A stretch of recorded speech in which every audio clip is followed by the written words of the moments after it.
Assalomu alaykum. Ekorebik tarmog'imizni ishlayapmizlar. Quyonimizga joy qilib qo'ydik. Yaxshi yotibdi.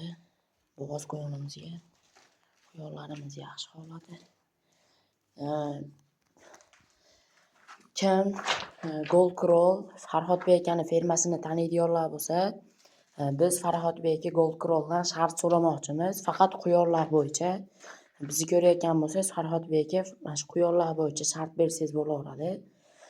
Agar ko'rmayotgan bo'lsa, shart bermasa mabodo biz boshqa ferma Baxtiyor 773 Pro quyon fermasidan shart so'raymiz. Bir oy to'xtatmay mashhur fermalardan shart so'raymiz. Shartini bajarishga harakat qilamiz. Bajara olmasa, sal osonrog'ini so'raymiz. Endi qiyinchiliklar bo'ladi-yu. Sizlar bilan keyingi videoda ko'rishguncha